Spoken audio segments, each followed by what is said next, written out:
Have you ever done something over and over and over again because you know you can do better? Or there's just something you want so badly, but you can't quite explain why? That's Leadville. I first learned about the Leadville 100 when I was a kid and my friend's dad did it, and ever since I've been obsessed. Since then, I've started the race twice.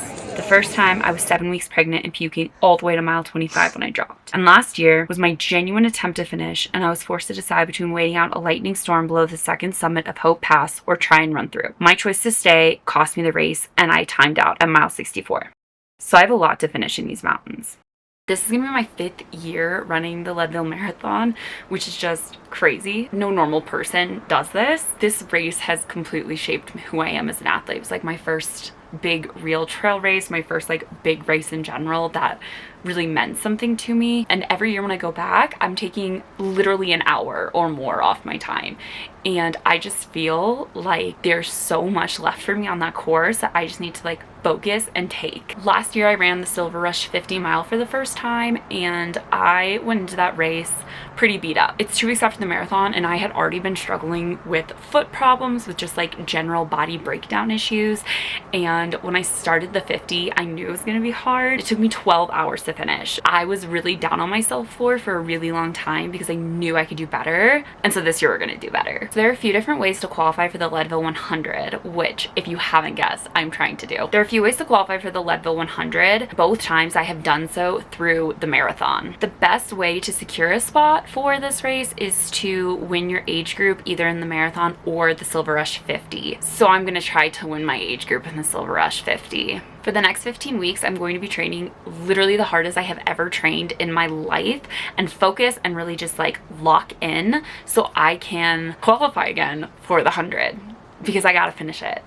I have so much to do at Leadville and I have to finish it. If I can qualify through the marathon, that will be fantastic, but my eye is on Silver Rush because I did not do my best last year. I know I can do better than 12 hours, so we're gonna try to do better.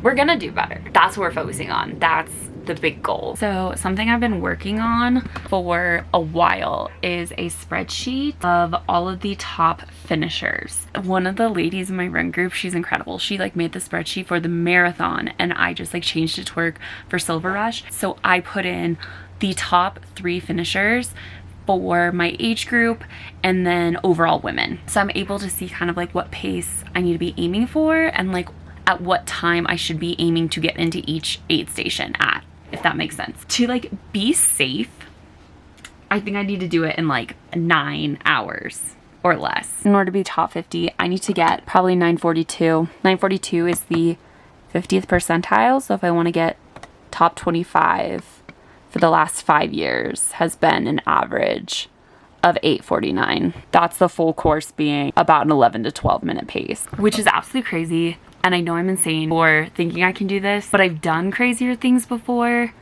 and I've taken off so much time every single time I race, and every season I'm just getting faster and faster. And also my age group is large, but it's not crazy. Like I'm in the 20 to 29 age group, so it's not as competitive as the 30 to 39. That age range is so competitive.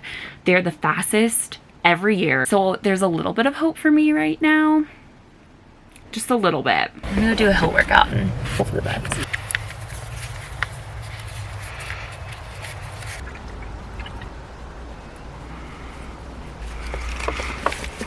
Okay, so the Silver Rush 50 is about 7,500 feet of gain. All of that is above 10,000 feet because it is in Leadville, and I think like the lowest point is like 9,800 feet or something. It's not impossible, and like I said, I've done this race before, but my biggest issue was around like miles 33 to like 38-ish, where my legs were just so trashed. Like I did not feel properly.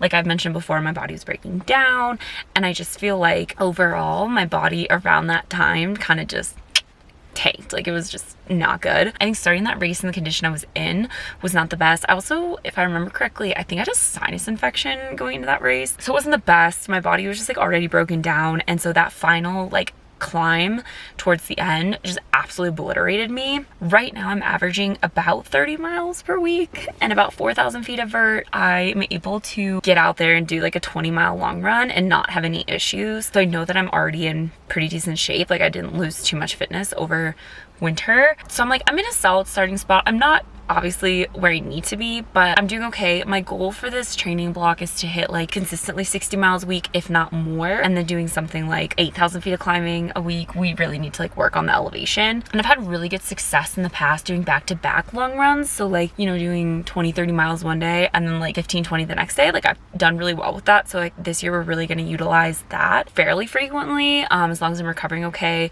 to get me ready for Silver Rush. I also need to completely overhaul my nutrition.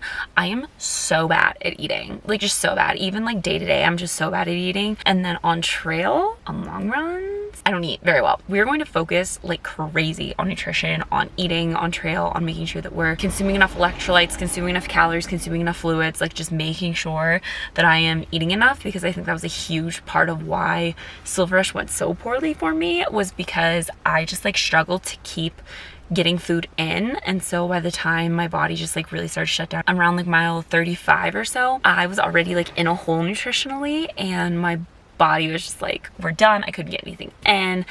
It was just not, it wasn't ideal. So we're really going to be working on fueling and practicing fueling. Like training your gut is a real thing, and it's something I have not prioritized in the past. We're doing that this block. I've been doing somewhat better on my longer runs, like anything over about like 90 minutes. I'm trying to fuel. I've been doing okay. I've been able to get in about a gel an hour on my long runs, which is like half, if not a third of what I should be doing. But it's something, it's a start, it's better than I was doing. If and when I qualify for the 100, my gut is so important. Like being able to fuel over 100 miles is so important. You'll hear it all the time, like a 100-mile race is an eating game, and it honestly is. So those are kind of like the big things I'm focusing on. So we're gonna lock in, and I'm really excited. It's gonna be crazy.